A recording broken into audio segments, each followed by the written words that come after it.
Bonjour. Bien, Mesdames, Messieurs, j'ai accueilli aujourd'hui Jens Stoltenberg pour la première fois comme secrétaire général de l'OTAN.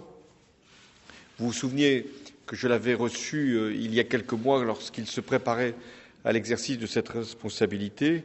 Depuis, il y a eu le sommet de l'OTAN au Pays de Galles, c'était au mois de septembre, et il est maintenant pleinement dans ses responsabilités. Nous avons eu un échange approfondi sur l'ensemble des questions qui concernent l'Alliance atlantique et la France, qui garde son autonomie dans des décisions qu'elle juge essentielles pour son propre avenir, veut être un partenaire, un allié dans le cadre de l'OTAN. Et c'est la raison pour laquelle nous assumons nos responsabilités dans cette organisation et nous agissons en cohérence avec nos engagements. Nous avons évoqué un certain nombre de sujets, notamment ce qui se passe à l'Est et ce qui se passe au Sud.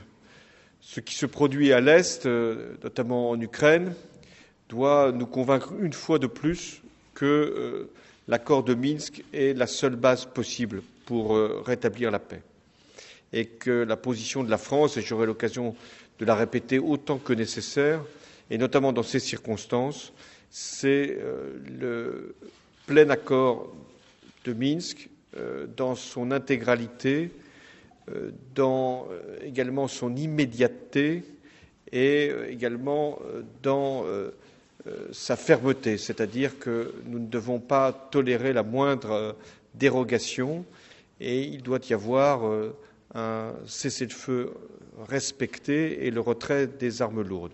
J'aurai encore l'occasion de l'exprimer lorsque ce soir j'aurai un entretien dans le cadre format Normandie avec le président Porochenko, le président Poutine et la chancelière Angela Merkel.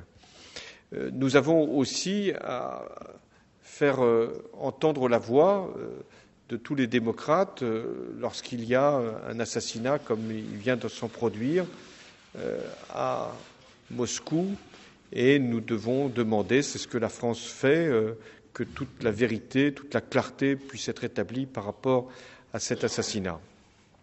Il y a également ce que peut faire l'Alliance, c'est-à-dire assurer la sécurité des membres de cette alliance, et c'est ce que la France a voulu faire chaque fois qu'elle a été sollicitée. Nous faisons un effort de défense important, la France, 2% de la richesse nationale. Et nous souhaitons que beaucoup de pays puissent prendre en compte non seulement ce que nous faisons, mais ce qu'ils doivent faire pour être à la hauteur de la réponse qui doit être apportée aux différentes menaces.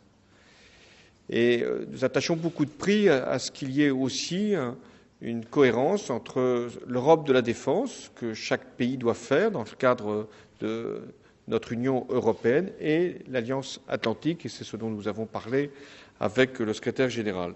Nous avons également évoqué le Sud et ce qui se passe notamment au Moyen-Orient, Irak, Syrie et en Libye.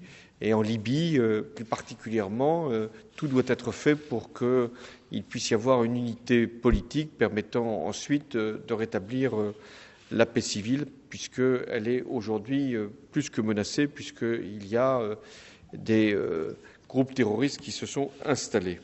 Enfin, je veux souligner que nous avons, vis-à-vis de l'adhésion des pays qui peuvent, à un moment, vouloir entrer dans l'OTAN, la France a une attitude qui, pour l'instant, de refuser toutes ces adhésions, en considérant que l'élargissement de l'OTAN n'est pas d'actualité. Je veux enfin remercier M. Stoltenberg parce qu'il était venu le 11 janvier exprimer sa solidarité, à la fois au titre de secrétaire général de l'OTAN, mais également lorsqu'il était Premier ministre de Norvège. Il avait été lui-même confronté à une épreuve terrible d'un acte terroriste particulièrement meurtrier. et c'était pour nous un geste d'amitié que nous n'oublierons pas. Thank you so much, Mr. President Hollande, for the warm welcome, and thank you also for your kind words. I remember very well last time I was in Paris, because that was during the Unity rally here after the terrorist attacks in Paris.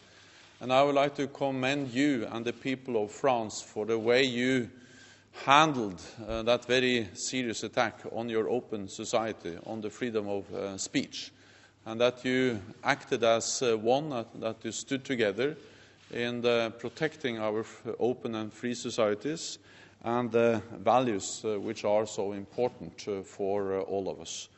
And these are the same fundamental values that NATO protects. And France is a strong ally at the heart of a strong NATO, and I very much welcome the contributions of France, both to our collective defense and to our political cooperation within the NATO alliance. Today we discussed, as you said, both the challenges we are facing to the east of the alliance and to the south. And I support your tireless efforts, Mr. President, together with Germany, to try to find a political solution to the crisis in Ukraine. These crises are caused by Russia's aggressive actions, violating international law. Now I welcome the ceasefire. The ceasefire is fragile, but it seems like it is holding, and it is important to build on this ceasefire to create a lasting, peaceful political solution to the crisis in Ukraine. It is important that all sides respect their commitments, and that the separatists backed by Russia do not use this pause in the fighting to prepare a new offensive.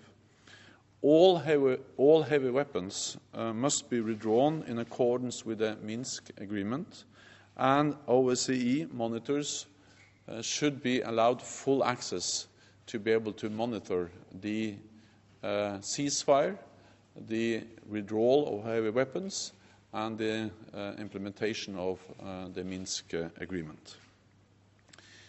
We strongly condemn the murder of Boris Nemtsov in Moscow a few days ago. He was a strong voice for democracy, and we call on an impartial investigation into this terrible crime. So we face a changed security environment in Europe. In response, NATO is implementing the biggest reinforcement of our collective defense since the end of the Cold War. And France is playing a key role and a leading role. France is contributing to assurance measures in the eastern part of the alliance, and France is playing a lead role in implementing the Readiness Action Plan, which increase the readiness and the preparedness of NATO forces. We are developing our response force, the NATO response force, and we are doubling the size of the NATO response force from 13,000 to 30,000, and we are also making it more ready and more prepared, and France is playing a key role also by taking the lead of one of the brigades, which is going to be the very high readiness spearhead force. This is solidarity within the NATO alliance in praxis. This is following up on the core idea of NATO, where we are protecting each other, and I'm very grateful for the strong contribution by France to our collective defense and to the alliance. To the south, a violent extremism poses a direct threat to the security of all NATO countries. France is also playing a major and key role in fighting terrorism, in the coalition against ISIL, as well as in Sahel and the Central African Republic. These are significant contributions by France to our shared security.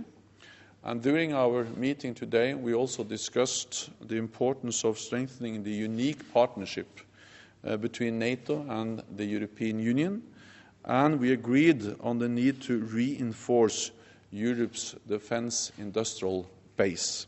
This is important for both our security and for employment in Europe. So, Mr. President, I thank you for your personal commitment to NATO, to the alliance, and I'm looking forward to continue to work with you. And I thank you for receiving me and my delegation here today. Thank you. Merci. Merci.